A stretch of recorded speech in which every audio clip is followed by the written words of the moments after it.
Dan kita tahu betul bahwa ATR, BPN, kemudian juga KPK ini bekerja sama dengan Pemda itu untuk melakukan pilot projecting terlebih dahulu. Ada 3 provinsi yang dipilih, koreksi kalau saya salah, ini ada Sulawesi Tenggara, Sulawesi Utara, dan juga Sulawesi Selatan.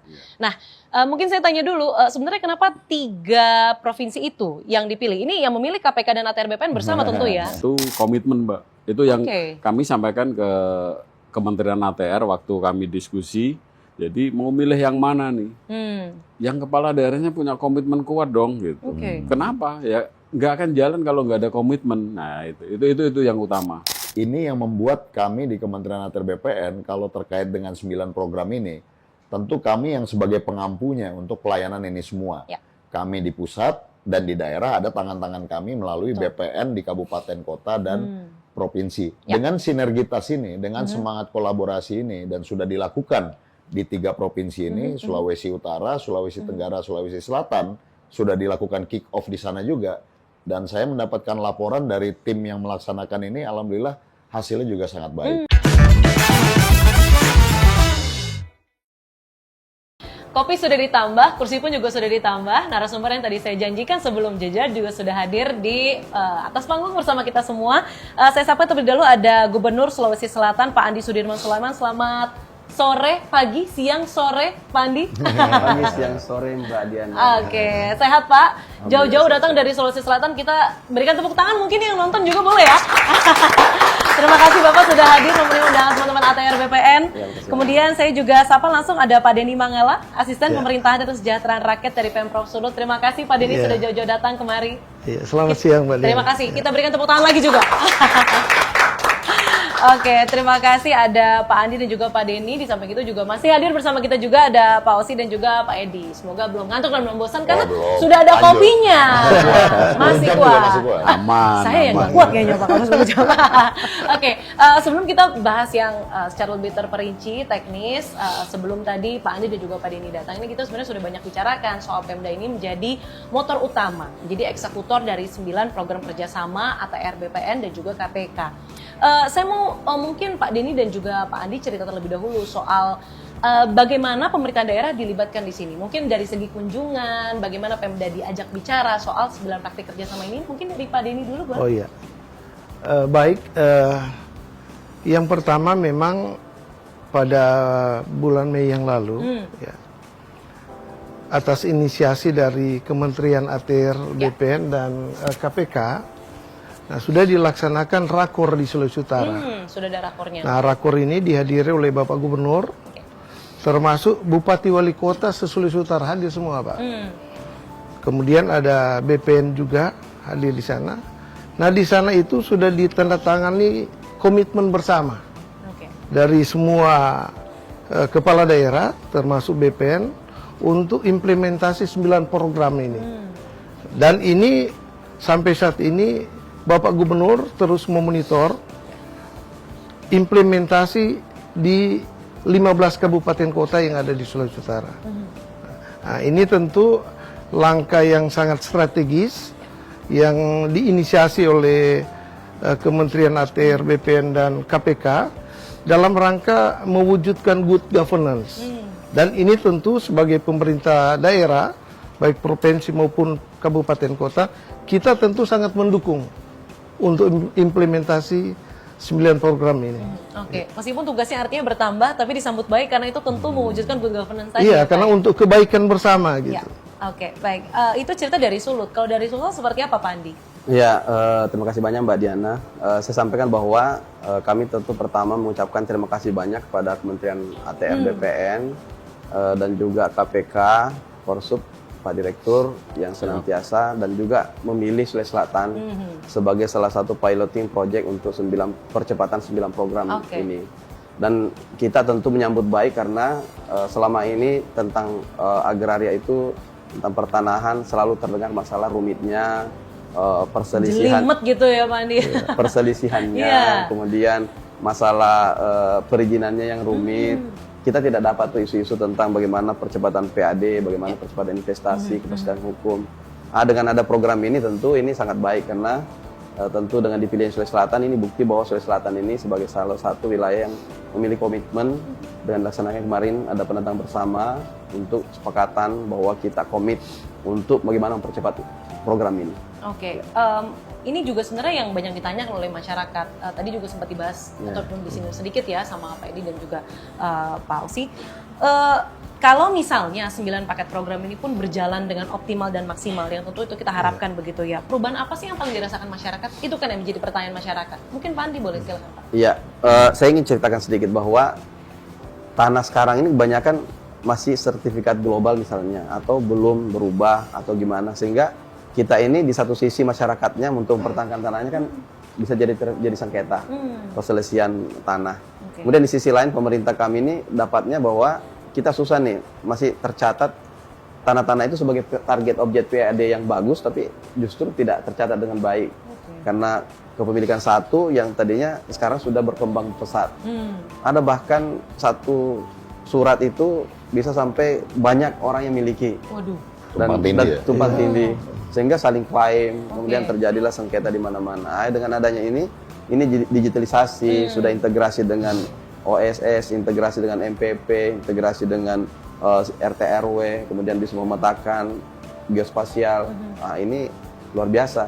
Karena dampak bagi masyarakat kebudayaan perizinan, dapat sertifikat mereka, tapi tentu kita juga pemerintah bisa yang mana harus punya kewajiban apa. Dapat haknya, tapi kewajibannya juga tentu lebih mudah dan lebih pasti. Ada kepastian. Ya, penurunan konflik ya Pak. Itu juga paling penting. Itu yang paling penting di masyarakat sering terjadi. Iya, benar-benar. Tentu kan karena kalau bicara soal konflik ataupun sengketa lahan itu urusannya panjang ya Pak. Kita tahu betul juga di masyarakat banyak juga yang menjadi berita seperti misalnya artis-artis juga banyak yang speak up, kemudian rakyat biasa juga banyak sekali deretan sengketa lahan yang ujungnya ya memang harus ada goodwill dari pemerintah dan juga pusat maupun daerah begitu ya untuk menyelesaikan hal itu, salah satunya lewat 9 paket program ini. Itu cerita dari Sulsel. Kalau di Sulut seperti apa sih Pak?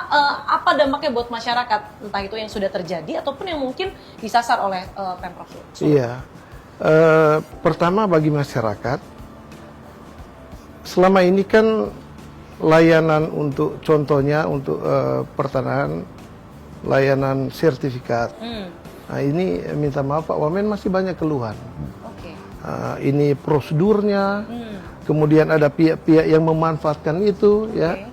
Nah tetapi dengan 9 program ini, ya, kemudian mengintegrasikan dengan mall pelayanan publik, ini tentu akan memudahkan masyarakat untuk memperoleh layanan sertifikat misalnya. Mereka tidak perlu lagi misalnya menggunakan calo atau tunggu berlama-lama untuk memperoleh itu. Cukup lewat misalnya gadget dia bisa monitor itu sudah di mana, ya, kapan selesainya dia bisa monitor. Dan ini sangat memudahkan. Baru kemudian yang kedua tentu bagi pemerintah daerah, selama ini contohnya transaksi jual beli tanah. Nah, Pemda itu di transaksi jual beli tanah kan ada yang namanya BPHTB yang masuk ke PAD. Nah, banyak kasus terjadi transaksinya itu di atas harga tanah tapi yang dilaporkan di bawah. Nah, ini tentu kan merugikan daerah. Tapi dengan diintegrasikan antara nomor identifikasi bidang dan nomor objek pajak, ini akan memudahkan ini. Dan ini akan menutup celah-celah yang seperti tadi. Apalagi BPN sekarang kan sudah menetapkan zonasi nilai tanah. Jadi tidak bisa lagi main-main ini. Kita akan tahu ini, Pemda akan tahu, oh ini zonasi nilai tanah untuk wilayah ini sekian. Kok transaksinya jauh di bawah? Nah ini ada something wrong. Nah, itu rugi kita. Nah ini sangat memudahkan.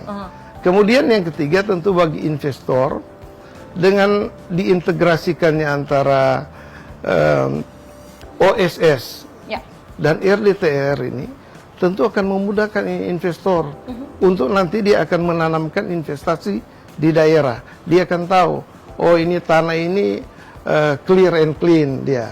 Kemudian dia akan tahu, oh ini tanah ini zonasinya nilainya sekian. Anda bisa dipermainkan lagi. Ini program ini intinya sangat membantu bagi pemerintah, bagi investor, termasuk bagi masyarakat. menimbulkan rasa aman bagi masyarakat maupun juga investor. Iya. Karena itu penting sekali untuk menggerakkan roda ekonomi di daerah-daerah. Betul. Oke, tentu kan ini bukan hal yang mudah begitu, tapi ini bukan baru dilakukan. Tadi Pak Wamen juga menyampaikan ini sebenarnya program sudah terus dilakukan, tapi 9 ini dikerucutkan untuk menjadi atensi di 3 provinsi pilihan tadi. Saya mau tanya dulu, kendalanya ketika komitmen itu dilakukan, ini menjadi atensi besar, ada tidak hambatan yang mungkin dilakukan ataupun dihadapi oleh teman-teman di daerah? Mungkin dari Pak Andi? Yang dihadapi biasa memang kita itu persoalan karena ini lintas sektor ya. Terkait misalnya penyelesaian lahan-lahan aset ataupun ada tentang agraria ya. Ini kita ini sudah ada solusi, salah satunya sini GTRA. Kami baru saja kemarin melaksanakan, kita laksanakan hari Jumat kemarin, hari Kamis itu Rabu kita laksanakan GTRA, gugus tugas reforma agraria. Saya yang pimpin langsung, ada kejaksaan, kemudian ada kita undang juga dari Forkopimda, kepolisian dan Kodam bahkan kita libatkan, kemudian dari pertanahan hadir semua untuk membahas 2 area yang menjadi target yang sangat strategis dan menjadi aset yang tidak jelas kepemilikannya tapi tercatat di KIB kami, di aset kami. Terus ada juga yang menjadi dipakai pendapatan orang lain tapi tidak masuk ke kami penghasilannya. Dari gugus tugas GTRA itu menghasilkanlah rekomendasi-rekomendasi dan sudah ada solusi dari rekomendasi itu untuk ditindaklanjuti BPN. Dan Kakanta BPN Kota Makassar akhirnya sangat setuju dan ini sangat mudah lagi. Tinggal dikerucutkan, tinggal kita daftarkan kembali untuk KIB-nya, nomor asetnya, kemudian penguasaan fisik, itu sudah cukup untuk kemudian terbitkan hak pakainya. Ini salah satu program dari 9 itu ada GTRA, yang kemudian sebagai penyelesaian konflik, dan ini kita sudah lakukan untuk 2 objek untuk tahun bulan ini ya. Dan ini kita terus akan melaksanakan per setiap minggu. Rencananya 1 minggu pertama untuk konsep kayak notulensi lah ya. Kemudian setelah itu baru rapat untuk rekomendasinya. Baru itu kita kirim. Nanti kita sasar lagi kayak seperti tanah-tanah yang luas untuk kayak seperti usaha-usaha yang besar ribuan hektar. Kita juga masukkan kadang-kadang tidak dipakai, terus terlantar sudah puluhan tahun nggak ada solusi, memiliki hak keperdataan tapi sudah tidak lanjut. Nah inilah kita akan bawa ruang-ruang rapat-rapat GTRA sehingga itu sebuah pendapatan potensi investasi yang kuat.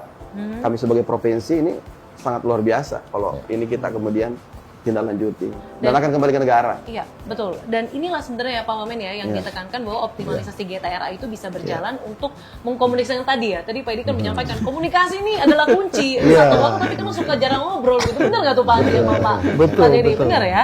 Nah, sehingga GTRA ini jadi suatu wadah begitu ya untuk penyelesaian konflik dan memaksimalkan tadi pendapatan dan potensi investasi tadi ya. Apalagi didampingi langsung dari Pak Wamen. Ya kita terus terang Mbak Diana senang dengar success story. Walaupun ini program awal, tapi langsung seperti Gubernur Sulsel langsung memahami bagaimana GTRA ini sangat berpengaruh dan ternyata betul pada saat ini dilakukan bisa mencarikan solusi. Ya mungkin tidak semua akan bisa diselesaikan dengan cepat, tapi paling tidak kita cari lagi prioritas mana yang ingin diselesaikan, forumkan lagi dengan GTRA sehingga semuanya punya kebebasan untuk berpendapat, apa pandangan-pandangannya disimpulkan nanti dijalankan oleh yang hadir di situ. Jadi ini GTRA lalu integrasi BNOP.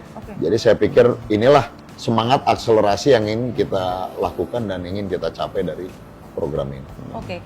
Tadi kan baik dari Pak Denny dan juga Pak Andi menyampaikan ini penerimaan kita ataupun potensi investasinya itu cukup berdampak loh. Mungkin bisa digambarkan secara nyata, mungkin Pak Denny terlebih dulu soal sebenarnya seberapa 9 program ini bisa menyederhanakan administrasi sehingga berdampak pada pendapatan daerah. Mungkin ada angkanya Pak, bertambah berapa atau mungkin potensi yang dilihat. Silakan Pak Denny. Iya, memang kalau menyebut angka kan kita masih hitung-hitungan. Tentu karena masih karena berjalan. Kan baru kita komitmen bersama di bulan Mei ya. Tapi sebelum itu tentu memang saya harus sampaikan setelah rakor itu kita kan potret di Sulawesi Utara untuk integrasi program yang tadi Pak Wamen sampaikan itu harus ada mall pelayanan publik. Nah, kita di Sulut ada 9, jadi kita masih ada target 6 ke depan Pak Wamen. Dan Bapak Gubernur, Bapak Majen TNI Purnawirawan Julius Silvanus itu mengendorse bupati wali kota untuk secepatnya itu menyiapkan itu.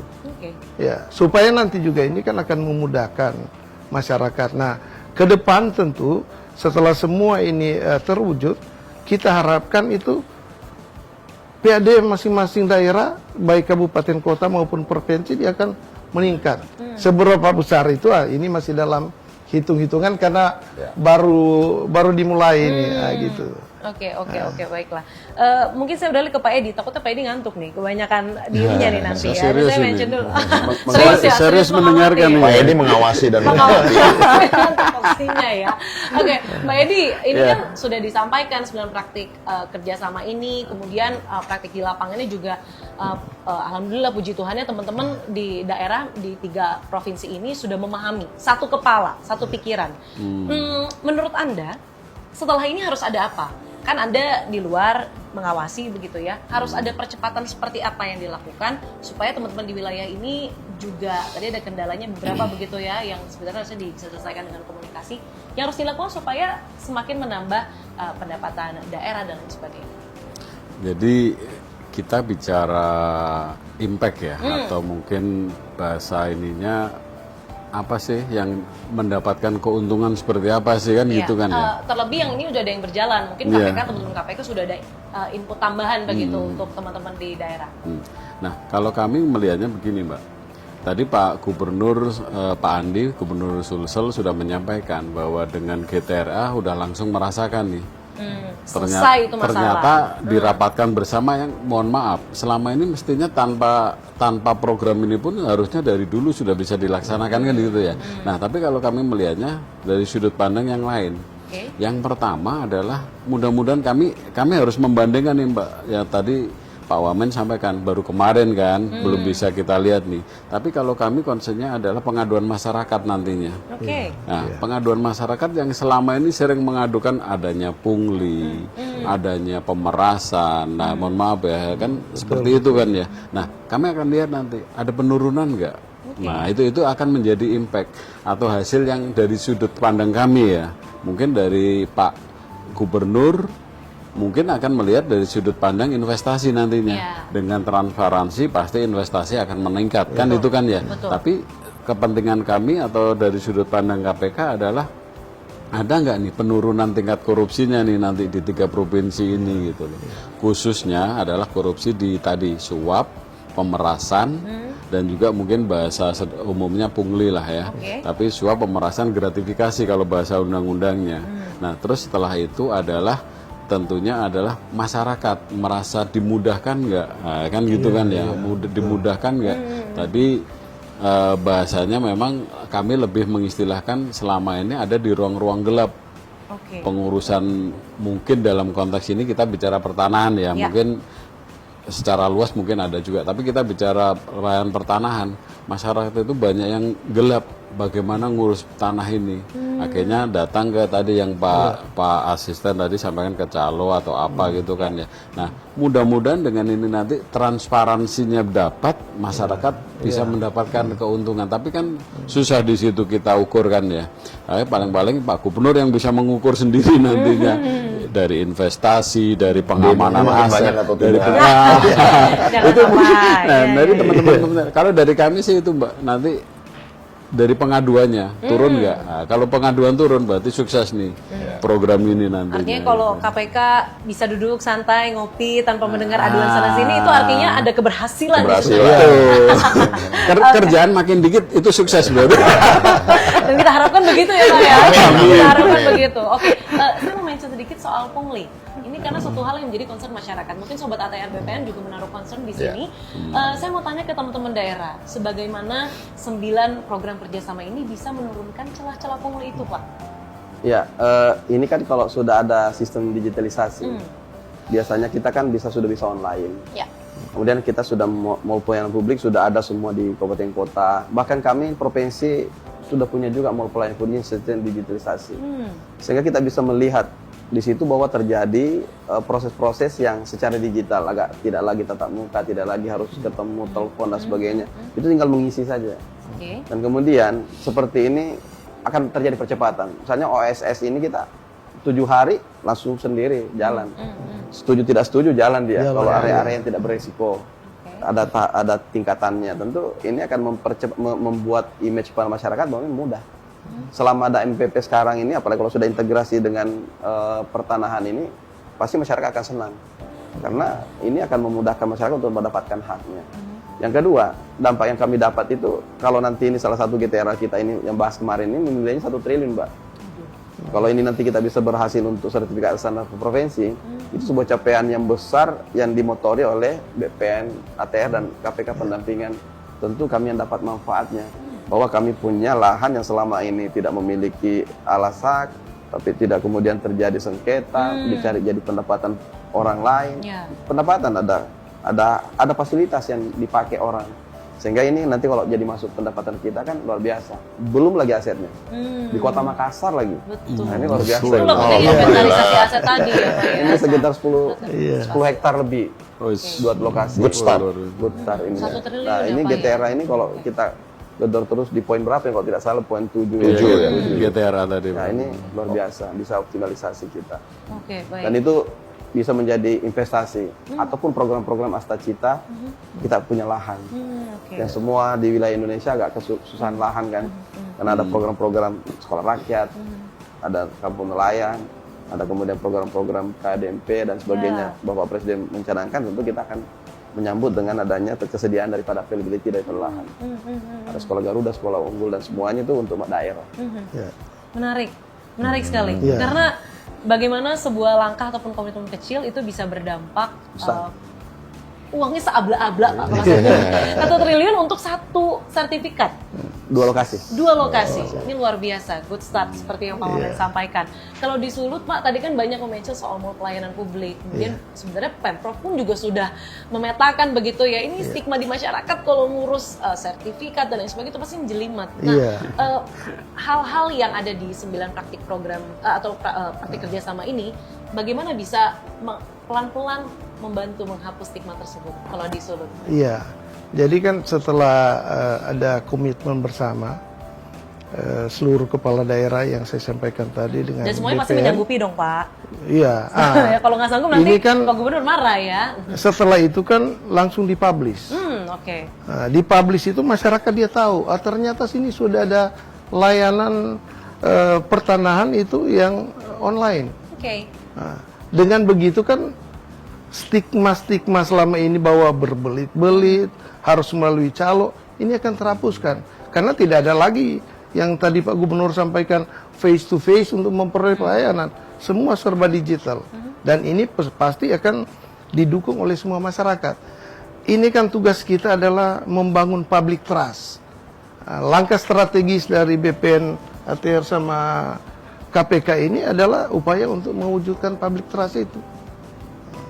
Oke, Mungkin baik. itu. Karena fakta membawa pada kebenaran, kebenaran membawa pada trust itu, ya, kepercayaan itu. Dan itu yang sedang dibangun lewat ini yang program sementara ini. dibangun, Oke. betul. Terakhir, kita masuk ke closing vision ataupun hal-hal yang mungkin akan dilanjutkan ke depannya, yang tentu sudah baik ini. Kalau misalnya kerjasama ini berhasil lah, katakanlah 3-5 tahun ke depan, seperti apa tata kelola pertanahan dan juga iklim investasi yang ingin Bapak-bapak ini sebagai pemimpin di daerah masing-masing ingin Anda lihat di wilayah Anda masing-masing? Dari Pak Andi dulu, silakan. Kita berharap ketika pelaksanaan ini akan kemudian terjadi kemudahan-kemudahan masyarakat, ada kepastian terhadap pembangunan, investasi, dan kemudian pendapatan-pendapatan bagi kami. Termasuk masyarakat kami juga tidak segan-segan lagi untuk investasi untuk membangun baik secara persorangan maupun secara korporasi. Ya. Yang kedua, kami berharap bahwa yang selama ini sudah terjadi konflik, sudah ada solusi-solusi karena pemetaannya jelas. Yeah. Apalagi kalau sudah berbasis geospasial ya. Ini per 5.000. Satuan ini sudah semakin jelas, clear, bisa melihat sampai yang paling detail. Sudah ada RDTR, rencana detail tata ruangnya sudah jelas. Bahwa mereka ini bisa melihat sampai yang sekecil-kecilnya untuk daerah mana peruntukan apa. Dan pemiliknya siapa. Kemudian itu kan semuanya bernilai uang karena kekayaan negara termasuk daerah ada 2 sisi, baik uang maupun aset. Ya. Kalau kami tidak bisa memiliki banyak uang dalam bentuk money cash-nya, cash in itu, maka aset yang banyak juga termasuk adalah dikelola. Kelola. Kalau sudah jelas status legal standingnya, maka dia akan menjadi sebuah aset kekayaan yang kemudian menjadi kepercayaan untuk melaksanakan sebuah program-program pembangunan, dan ini akan menjadi neraca kami akan bagus ke depannya. Sehingga kami juga sebagai daerah itu bahwa memiliki kekuatan-kekuatan ekonomi karena ditopang dengan kekayaan yang lebih kuat seperti itu.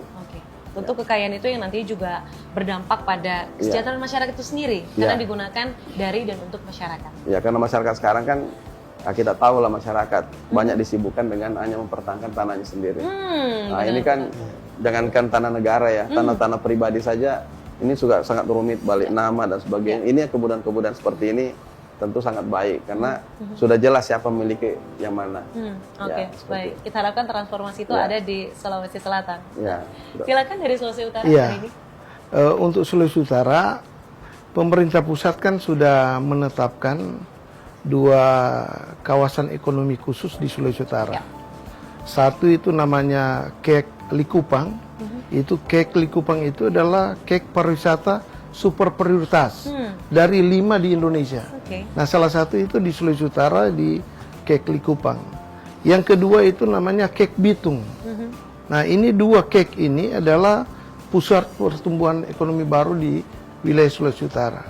Nah, tentu dengan implementasi 9 program dari ATR BPN dan KPK ini tentu akan makin menciptakan iklim investasi yang kondusif di Sulawesi Utara, terutama dalam rangka menumbuhkan 2 KEK ini supaya dia makin geliat lagi ini, makin berkembang bagus untuk peningkatan ekonomi di Sulawesi Utara yang dampaknya akan dirasakan juga oleh masyarakat Sulawesi Utara.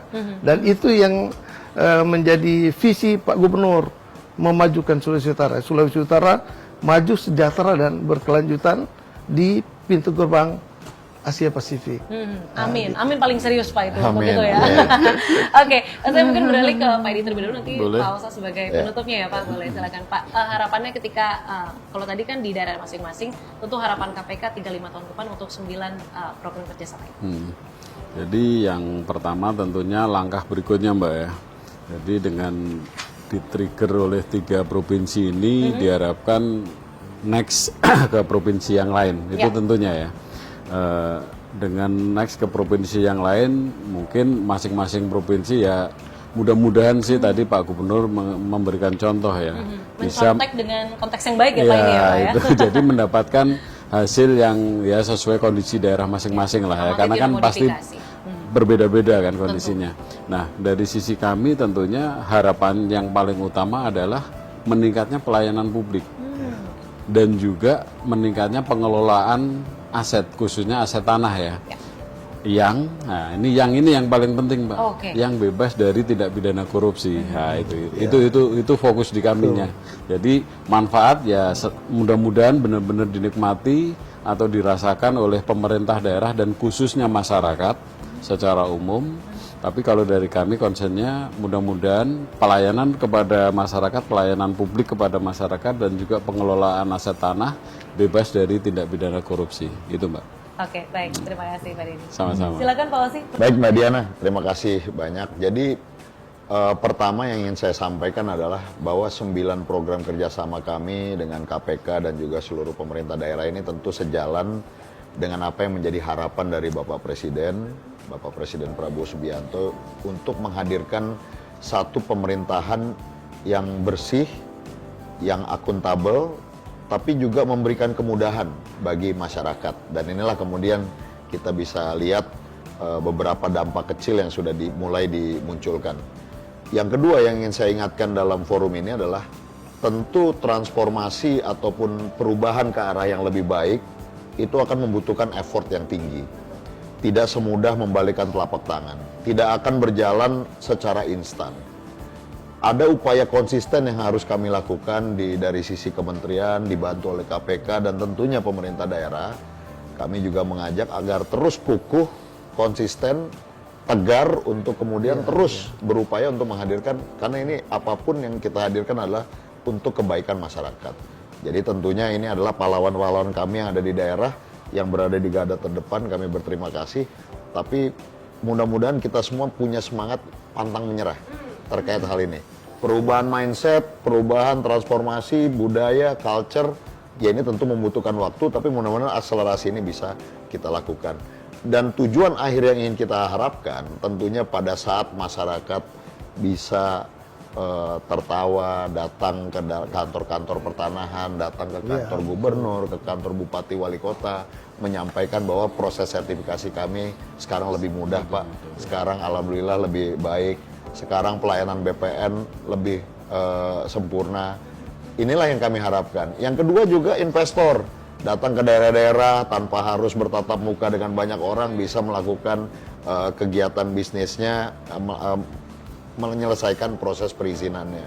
Termasuk pemerintah daerah bisa menata aset-asetnya, bisa mendapatkan PAD yang lebih banyak untuk kemudian melayani masyarakatnya masing-masing. Nah, itulah tujuan akhir yang tentunya ingin kita lihat. Kalau itu bisa tercapai, ditambah bonus yang sangat tinggi, bisa meminimalisir adanya tindak pidana korupsi, ya itu semakin sempurna. Itulah yang akan membuat Kementerian ATR BPN merasa bahwa program ini alhamdulillah bisa berhasil, dan begitu pula dengan KPK. Jadi kami titip kepada teman-teman di daerah, Pak Gubernur, Pak Asisten, terus bersemangat, jangan pantang menyerah, Pak. GTRA pun nanti pasti ada tantangan dan juga cobaan-cobaannya, tapi kita harus tegar gitu ya, dan berusaha untuk semua permasalahan insya Allah ada solusinya. Saya pikir itu dari saya, Mbak Diana. Semangat pantang menyerah, karena hal yang benar dan baik belum tentu mudah dilakukan ya Pak. Betul, ya? betul. Oke. Dan mungkin itulah yang akan menjadi percontohan ya 3 provinsi ini untuk mungkin teman-teman daerah yang nanti as time goes by itu bisa akan bertambah. Expansion. Insya Allah segera kita lakukan. Segera dilakukan. Terima kasih banyak. Kita mungkin boleh berikan tepuk tangan untuk keempat narasumber kita hari ini. Terima kasih Pak Andi, Pak Osi, terima kasih banyak, Pak Denny dan juga Pak Edi, terima kasih banyak waktunya dan juga kebersamaannya selama kurang lebih 1 jam ke belakang tadi ya. Oke, terima kasih banyak Sobat ATR BPN sudah menyimak dari tadi atas kebersamaan Anda. Kita jumpa lagi di podcast ATR BPN berikutnya. Saya Diana Valencia pamit. Sampai jumpa. Thank you, Pak Gubernur. Terima kasih banyak. Asisten. Terima kasih.